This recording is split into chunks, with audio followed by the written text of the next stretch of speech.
It's when your heart is broken, your head doesn't work right.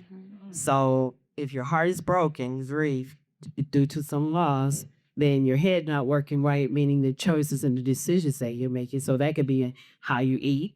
So your poor eating habits, poor sleeping habits, as she said, and then I also heard some of the ladies mention too, more prone to accidents and losing things. All of these can be a reflection of grief due to a loss that we may or may not even be aware of. Who's ready for some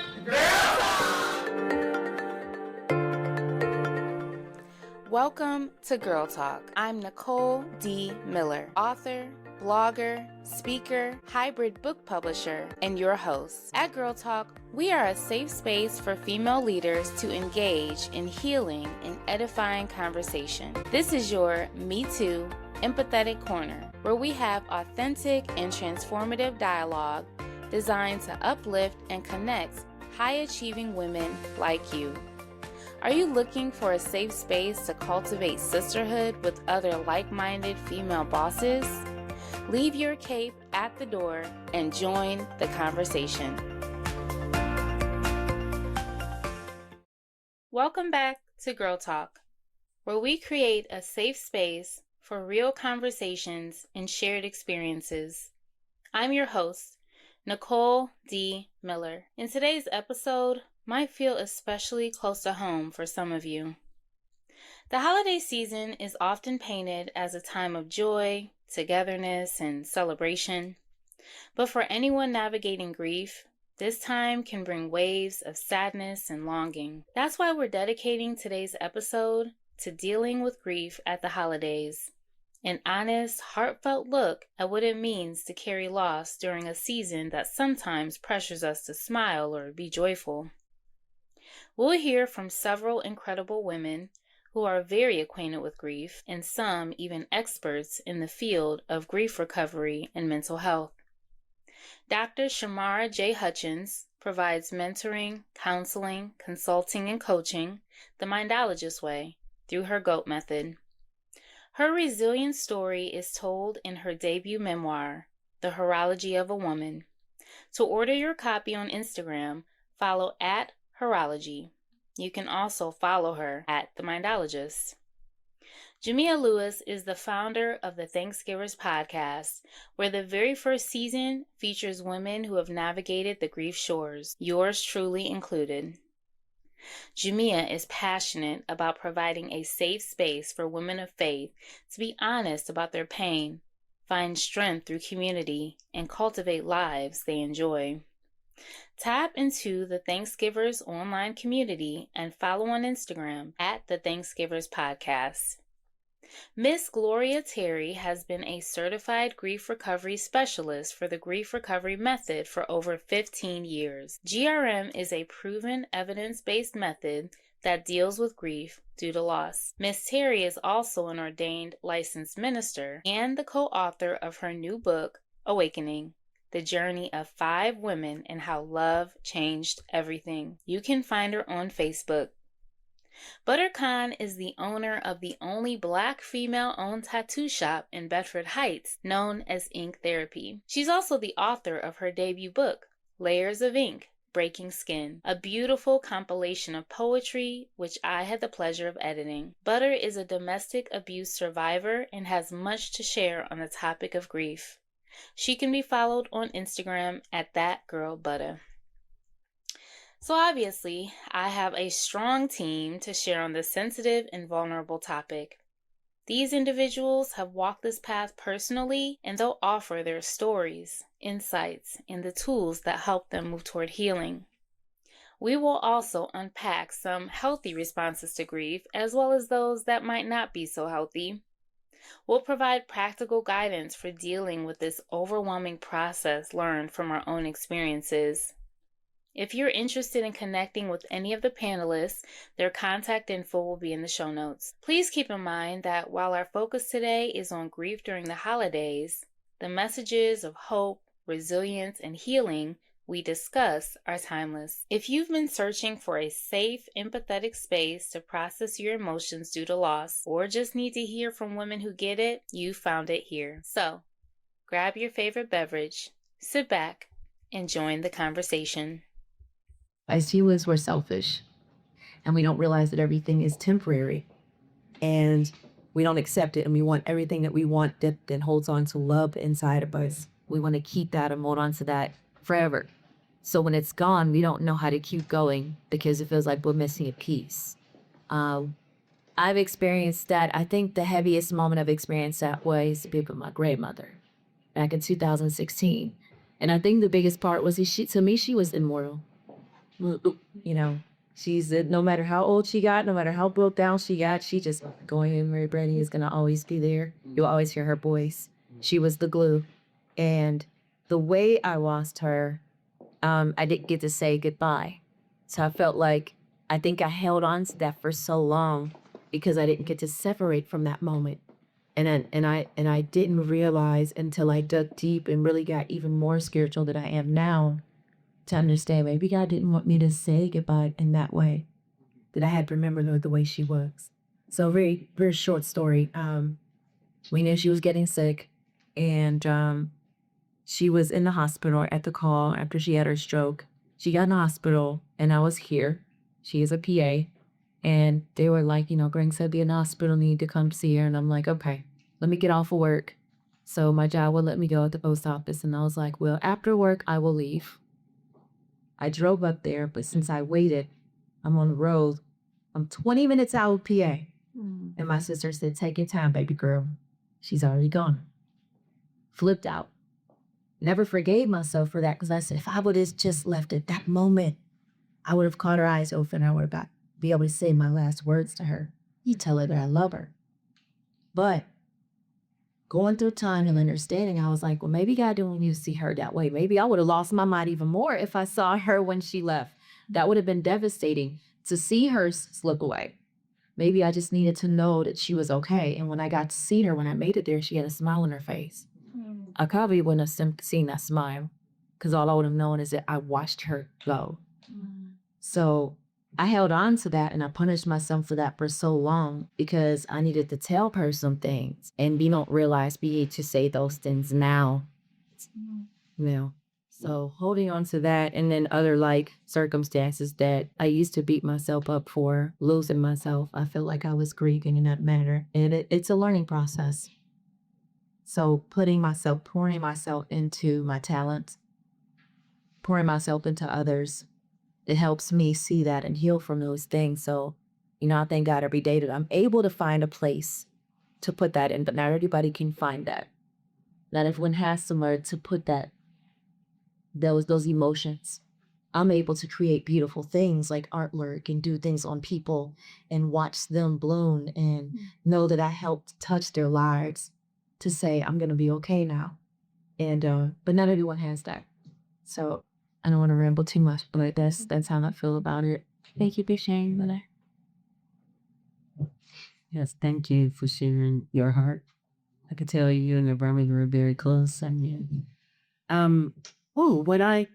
What are some common ways that people manifest grief and respond to loss? The first thing I thought of was denial. Our culture tends to create a space where it gives the facade that everyone's life is perfect and we're doing good and we're always joyful and happy. So, for individuals to be going through grief, it can be difficult. It can be hard to just acknowledge that I'm not happy here. I'm not happy in this space. What we call it in the grief recovery method program, STERB, STERB, is called short term energy releasing behaviors. What individuals tend to do rather than dealing with the grief, the inner pain, they do other things. They go shopping or they brunch. Sometimes church can be a short-term energy relieving behavior when you don't deal with the issues that's causing the pain. Drinking, sexting, drugs, these are all temporary fixes for inner pain. So for me to share how I first started doing the grief work, I was going through a divorce actually. I was married for 20 years and one night I was tucking my daughter in the bed and she told me that her father was touching her inappropriately. And that took us on a long journey, as you can imagine. This is my ex-husband and his natural daughter, our daughter. And so that was a lot of grief, loss of trust. Grief is the normal, natural response to loss. As my sister said to my right, it doesn't necessarily have to be through death. Loss of trust, loss of safety, loss of health. That was betrayal. I lost the trust in a husband. I had been married for 20 years, and this had something that had gone on for 5 years, and I couldn't understand why my daughter didn't tell that. So, through a long process and a journey of healing and looking and seeking for answers, and just acknowledging that this had happened to our family, because something as devastating as that created grief from a loss, my mindset prior to her sharing that was that happens to other families, not to our family. But the reality was that it had happened to our family.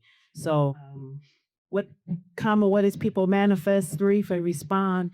There is a multitude of different ways. I think the most important thing is to do the inner work and to acknowledge a certain behavior can be driving really grief from a loss that you really haven't acknowledged.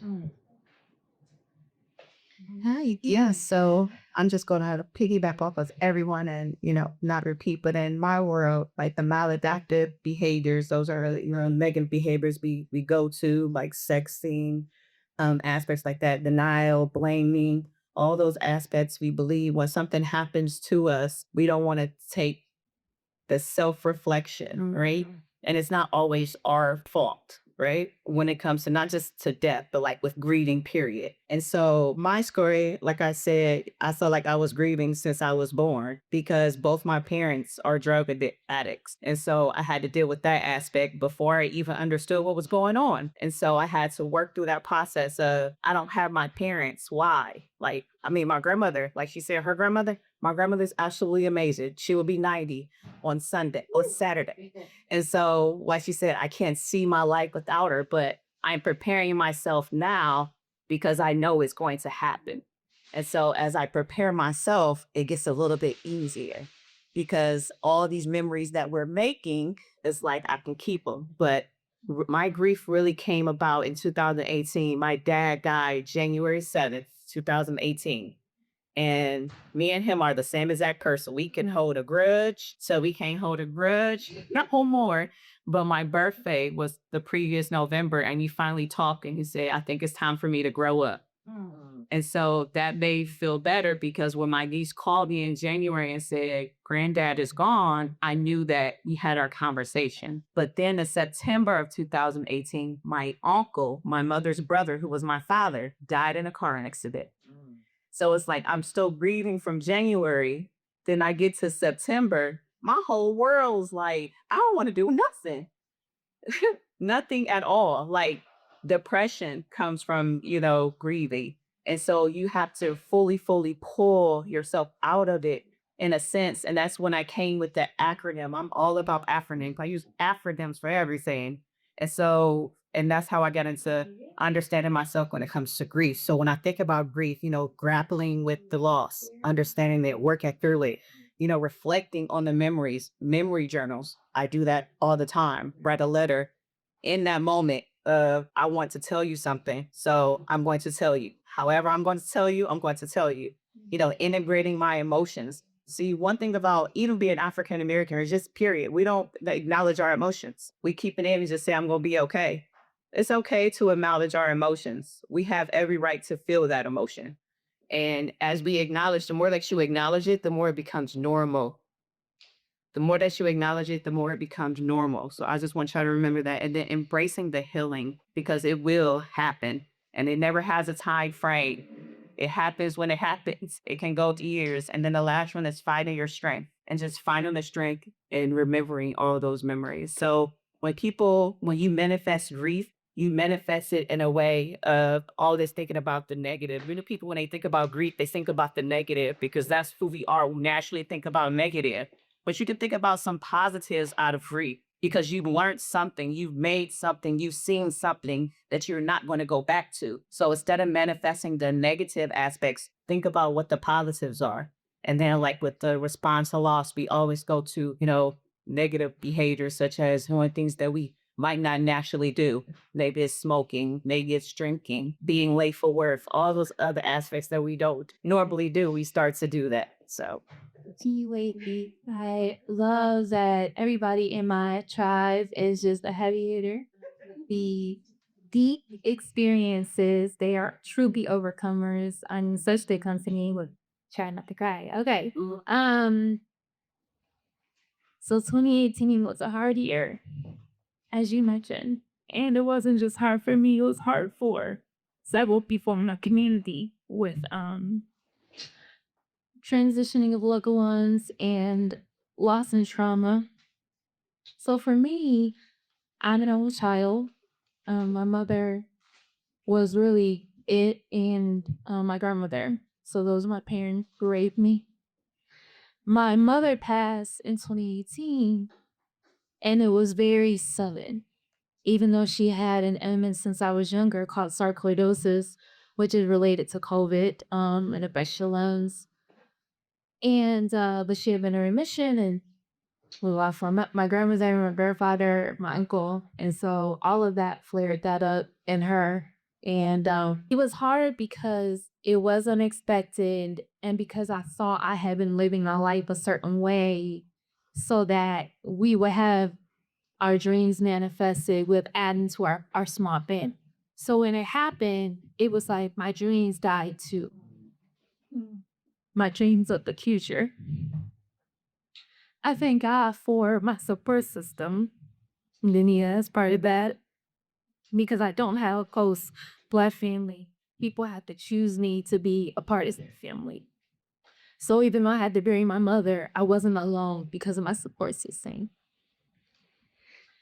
One of the ways that I know I manifested my grief was escapism. Some of the things that you guys touched on, just running away. I was so scared to face that depth of pain, and I thought it would swallow me whole. And then I was so angry.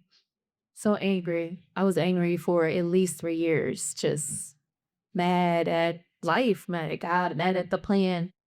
But it's been so encouraging to come alongside so many others who understand, and you don't even have to go through the same thing. Like our circumstances could be different. It's nice to hear that there are different types of grief, divorce, parents who are dealing with substance abuse. I know there was grief from not having my father there. I know there was grief from waiting for the right marital partner. There's just been a lot of griefs happening. But the one with my mom was so huge because it really was just us. It was unexpected and it wasn't the plan.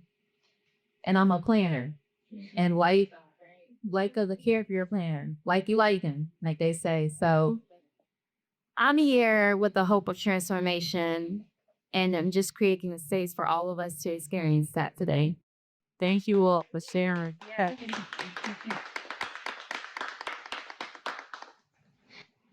So I'm really glad to hear which I so is rejected. So you confirm that it's for me. Not The being late for work, as far as like that being a symptom. Now I talked about my general lateness. That's been a lifelong struggle. Okay. But I've grown in that area. But being late for work though was not really one of those things that was a thing for me. And I'm a teacher. So okay, that's my profession, my passion. So you can't really you shouldn't be late for work. Like see, our kids super up like 2 years, like 2 years. Like I just came out of that this school year, like, oh, I'm on time for work again. Like that was it. Like but that was not something that I connected to my grief initially. It was only like after some time, I'm like, what is wrong with me? Because this egregious. This is real bad. So I'm glad to hear that. But what I will say is that my first encounter, like outside of losing a loved one, which I definitely experienced that when I was younger, but just in terms of a grief that wasn't the transition of a loved one, grief in terms of a life you thought you were gonna have. So for me, that was in college where I first began to develop an understanding of what that could be like, choosing to walk away from certain things, choosing to give up certain things, really for the sake of Christ. And my understanding of what I needed to do at that particular time in my life. And so I just made a series of difficult decisions that for me involved a lot of sacrifice and that hurt, So I would say that that was like my first introduction to like, okay, how is it that you go on living with this thing that feels like this constant thorn in your side?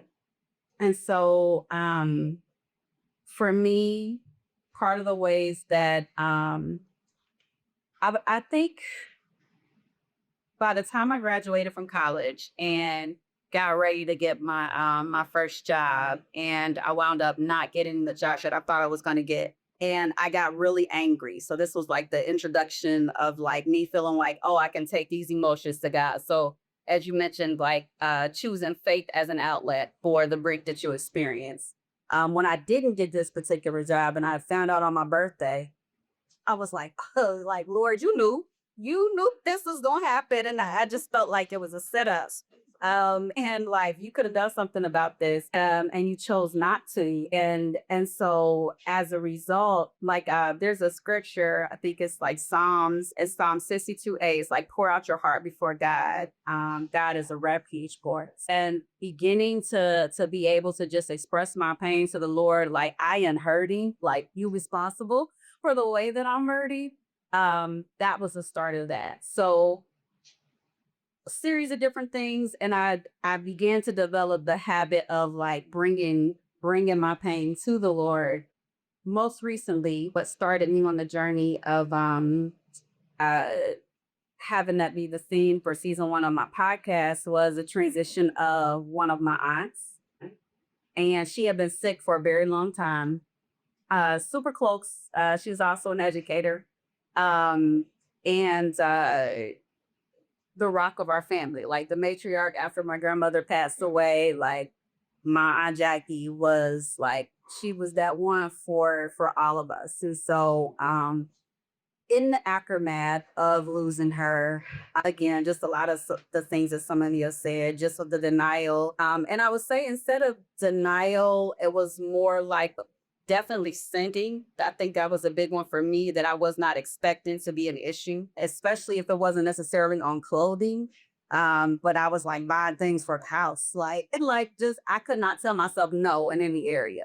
So my history with grief was feeling like, Lord, I'm sacrificing this stuff all for the sake of Christ, feeling like I had lived my life like that for so many years. And then sharing the common one of like, oh, where's this me? Where does he get that? Not expected to be single at 40. Turned 40 earlier this year. So not expecting that to be a part of my story either. And just feeling like I'm not telling myself no anymore for anything.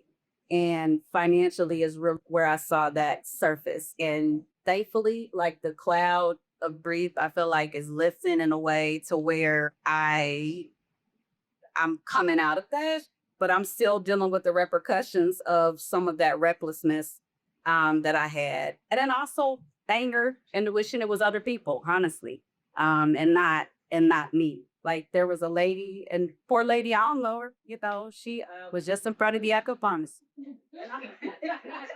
And I'm hearing her give her birthday to the pharmacist, and I hear it's like, she older these. She got to be the help, and it's like, well, why she still gets to be here? And so, yeah, that's all. Okay, so I'm going to ask the next question. Are there ways your body can be affected, or was your body affected health-wise due to grief and trauma? And I think we'll start with Dr. Shamara and then kind of take it back down. Absolutely. I'm a true believer holistically, whatever your mental health is, it affects your spiritual life and your physical well being. But just say for grief, if it got to a certain point where you were depressed, didn't want to get up, that can lead to manifestation of thinking you have some health issues, maybe, high blood pressure, or sometimes autoimmune diseases. Sometimes lupus can be in there manifesting and you never did anything to have it come out, but yet you get to a stressful position, it starts to show. I can say that for myself, but that's what I have. But I was stressed to a certain point and it was already there, but I didn't know I had it. Then I had the whole stress of the grief and depression, and then that's when it showed. And so, gladly it's over. I don't know. I believe in God and everything else, but it's in remission. It's been in remission for Gaddy's 11, so 11 years since I had my daughter. But yeah, so you definitely can have some health issues when it comes to really diving into your mental health that can lead to other aspects if it gets to that a point. So, what was the other part of the question? That was If it just manifests in your body types of ways. yeah. It could be everything. Like I just think about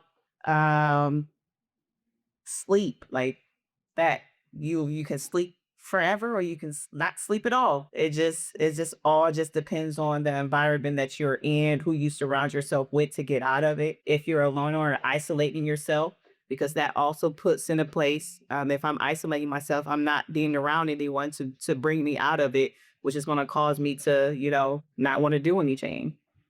So that was my answer. One of the things we say, man is trianic, body, soul, spirit. So if grief, which is part of our emotions, is affecting us in a third of who we are, it affects everything. Can even affect your spirit, not just your physical body. Can affect your heart. One of the things we say is when your heart is broken, your head doesn't work right. So if your heart is broken, you grieve due to some loss, then your head not working right, meaning the choices and the decisions that you're making. So that could be in how you eat.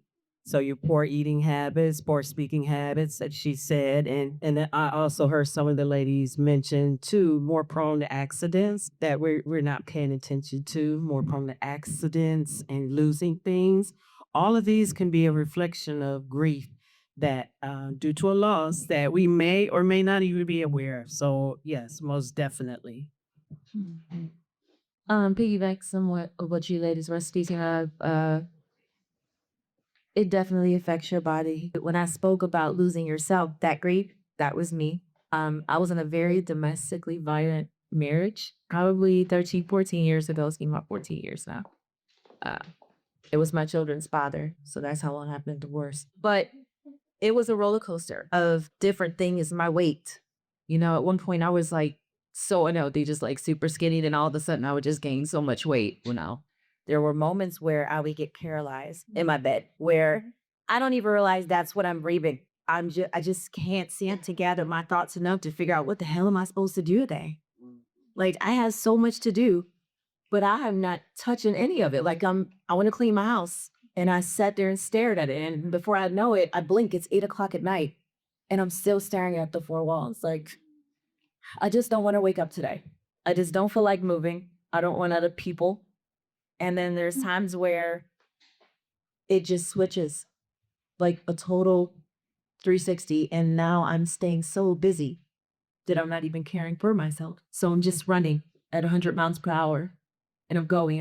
And that's when I get unhealthy. That's when I'm not eating right. I'm either not eating at all or I'm eating the worst crap ever at the worst times ever because I'm not eating right. And that leads to a lot of things. I had moments where I had like ulcers in my stomach because I'm just stressing. You could stress and not even know you're stressing.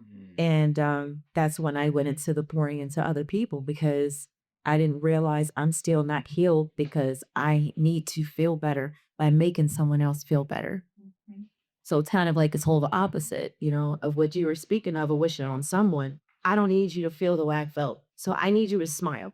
Whatever I need to do for you, I'm going to make you smile. And then that leads into the bad decisions because the wrong people will step into your space and you want to please them because you're not whole. And so I felt myself making even the unworthiest people happy just to make myself happy. And that was very unhealthy. And it took a wear tear on my body. It could make your hair fall out. It could make your skin not be well. Or you could read it all over everything.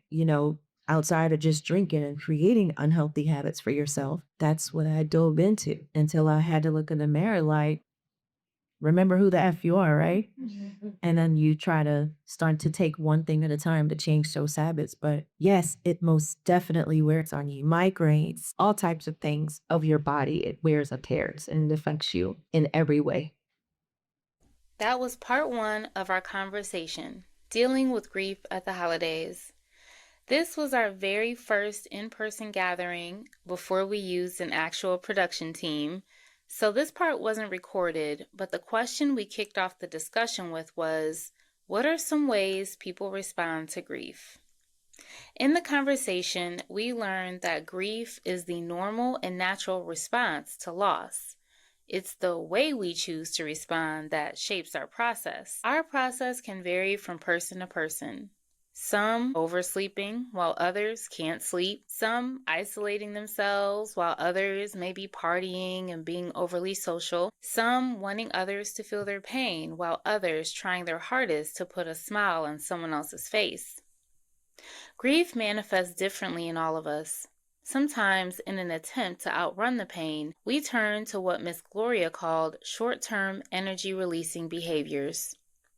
Whether it's excessive shopping, drinking, or even throwing ourselves into work or obligations, these reactions don't help us heal. They just delay what we must inevitably face. I opened up that my mom's transition left me so afraid to deal with the pain that I ran from it. I kept trying to lose myself in those short-term energy-releasing behaviors. But as you probably already know, they never last. That was a different experience for me because I'm the reflective, sit with self type, so to run from my emotions is kind of contrary to my personality. I usually get stuck in my emotions and have had to do a lot of work capturing my thoughts to keep that from happening. But my mom's transition taught me that different situations can bring out different responses. As heavy as grief can feel, there's also strength to be found on the other side of it. Strength in remembering the laughter that once filled the room, in honoring the traditions that keep us connected to our ancestors, or even in turning to creativity. Butter reminded us of the healing power of creating when she spoke about her tattoo parlor. I experienced that same power when writing my novel, When Love Wins.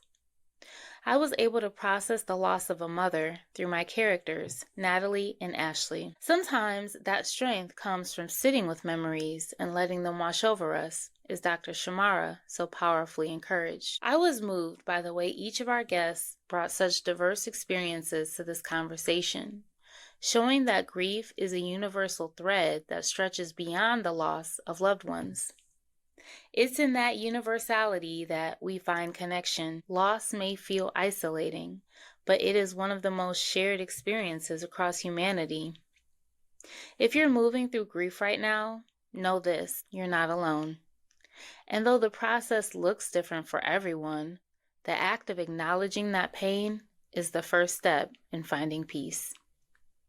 It's my hope that you find strength in this podcast and specifically this episode to keep moving forward in your healing journey. Make sure to tune in to part 2 to aid you in that endeavor. And remember, sis, I attract amazing women doing amazing things. That means you're amazing. Don't forget to subscribe, rate, and review this podcast. To continue the conversation, join our Girl Talk community by following @GirlTalkCLE on Instagram and Facebook.com/HTOHB, where you can join the Girl Talk Facebook group. You can follow me personally on Instagram @HTOHB, on Facebook.com/HTOHB, and at YouTube.com/@HTOHB. Feel free to reach out via email info@indiemillerpublishing.com. If you're a writer who wants to take the next steps into becoming a published author, you can book a one-on-one consultation at indiemiller.pub. Just let me know you heard about my publishing house through Girl Talk, and I'll give you a 50% discount on our one-on-one. If you'd like weekly inspirational nuggets, you can subscribe to my blog and monthly newsletter at NicoleDmiller.com, where you can learn more about me and my writings.